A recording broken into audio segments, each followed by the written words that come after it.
Hi class, and welcome back to my vlog for Films About Painting Spring 2020. Today I will be discussing lesson 5, which was a lecture on the war and all the isms, and mainly the avant-garde. And the question I'll be answering is to dig deeper into one of the three eras in European history, which is either prior to World War I or between World War I and World War II or wartime. And then what else should we know? So as a history minor, something I feel like is absolutely necessary to talk about, given that we talked about all the other revolutions that happened prior, is the Bolshevik Revolution or the Russian Revolution of 1917. I don't necessarily know where to place this in terms of the eras because the Russian Revolution of 1917 pretty much took Russia out of World War I. But it laid the ground for the USSR and obviously their involvement in World War II and Russia as like a superpower. But, why is this revolution important to art? Well, it made artists begin to see themselves as laborers, as workers. And as we know, well, maybe we don't know, but I know that Lenin wrote a letter basically saying workers of the world unite. The only reason that communism is going to work, that the bourgeois and the aristocrats are going to be, out of here, is if we all get together and fight for our rights as workers. And so this is definitely something that I think impacted the art world because Lenin's ideas were very like, whoa, what are you talking about, man? What do you mean the monarchy shouldn't have all the power and all the money? And that in itself was strange, and since this was a time of all the isms, that was strange. It was different than what was happening before. It broke that chain, and I think this is just such an important moment in history to talk about in relation to art. So the specific art era that I'm going to be talking about is called social realism, but it could also be called communist art. It's basically the same thing. So from the artstory.org's website, they discuss social realism and explain that the social realist political movement and artistic explorations flourished primarily during the 1920s and 1930s. So I guess you could consider this in between World War I and World War II, give or take. But it starts during World War I, if that makes sense. A time of global economic depression, heightened racial conflict, the rise of fascist regimes internationally, and great optimism after both the Mexican and Russian revolutions. Social realists created figurative and realistic images of the masses, a term that encompassed the lower and working classes, labor unionists, and politically disenfranchised. American artists became dissatisfied with French avant-garde and their own isolation from greater society, which led them to search for a new vocabulary and a new social importance. They found their purpose in the belief that art was a weapon that could fight the capitalist exploitation of workers and stem the advance of international fascism. So I just get excited reading that. This is like, I'm not gonna fangirl about history, but this is my favorite era of history. Specifically. So social realist art was something that can be used to juxtapose what was already out there. So by juxtaposing what was already out there, I mean that it juxtaposed all those years before that focused on the royalty, the people with money, and romanticizing that money, the bouginess of it. And, we get the word bougie from bourgeois and the bourgeoisie, and this was a big deal because without the Bolshevik Revolution, there wasn't that official movement. I mean, we had Goya, we had Courbet, we had Caravaggio, even David. We had them, those revolutionary artists who made art for the people. But this was like the true movement that was like, hey, we artists, we're laborers too, and we have something to say. And as what Professor Peck said in his lecture, he said that people are defined by the political movement they're in. Artists feel it's necessary to reference them somewhere.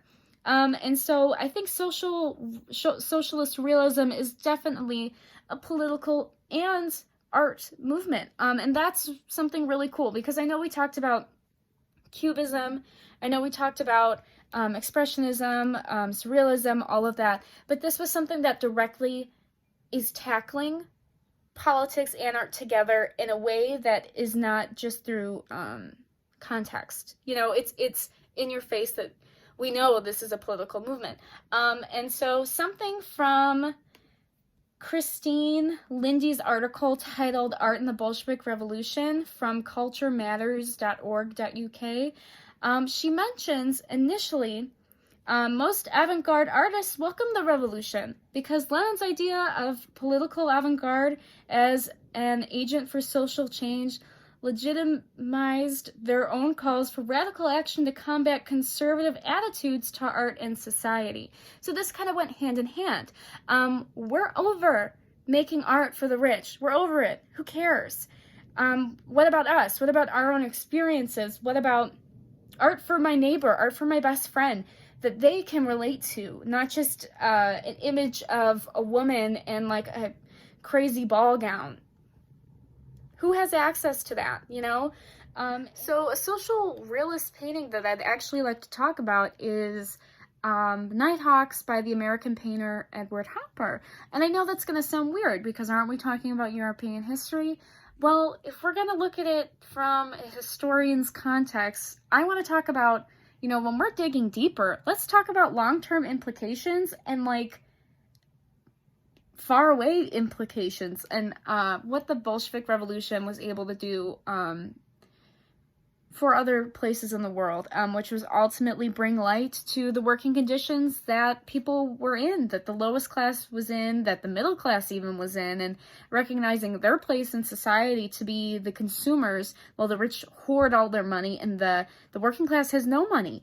And that's kind of what came about it. And I'd like to talk about Nighthawks specifically because, one, it is at the Art Institute of Chicago, and I've been lucky to see it, and two, there's a lot that can be unpacked here in how social realism works. And while I did say earlier that, say the more avant-garde paintings that maybe you need to look deeper into, like the way we talked about how Picasso was influenced by film, that was something that was not inherently there, just looking at the painting, not knowing that prior. But say Nighthawks, there are some things in there where the normal person, the normal everyday person can see in there that social realist feel to it. So in the article titled American Art Artist by James Polchin, he talks about Nighthawks as a social realist painting, and he explains that Edward Hopper studied under some social realist art teachers who, you know, they advocated for social realism, such as William Merritt Chase or Robert Henry, but specifically for this group of artists, like their French contemporaries, the subject of painting rested on the new realities of social life, of working class saloons, of construction sites, train stations, and boxing matches. And so this was something that was more obvious, though, that this was what we chose to paint, that this was so beautiful enough that we wanted to replicate it, you know, and make it permanent, you know, through painting. But why Nighthawks seems to be so special is, and many people have talked about it before, but there's no door. And that itself is symbolic of the class structure and how the ruling class, they have pretty much just, and I'm using a term by Louis Althusser, but the working class, the ruling classes interpolated everyone into believing that this is the spot that they're supposed to be in and that there is no way out.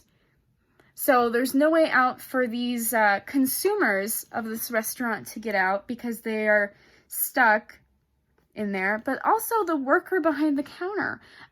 He's stuck there too. And there is that dynamic there that the people who are able to consume and to buy are stuck in that place at the same time as the person working is.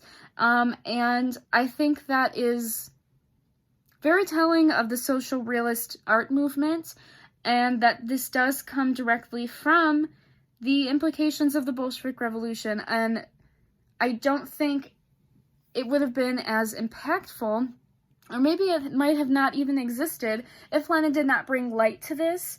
Considering Lenin and his buddy Engels, I'm not going to talk about him, but what they brought to the Bolshevik Revolution. And so I think this is such an important time in European history, and while I talked about American art, they all matter to one another, and they all link up. And when I say, when you ask us to dig deeper, this is my way of doing it, and being the big history nerd that I am.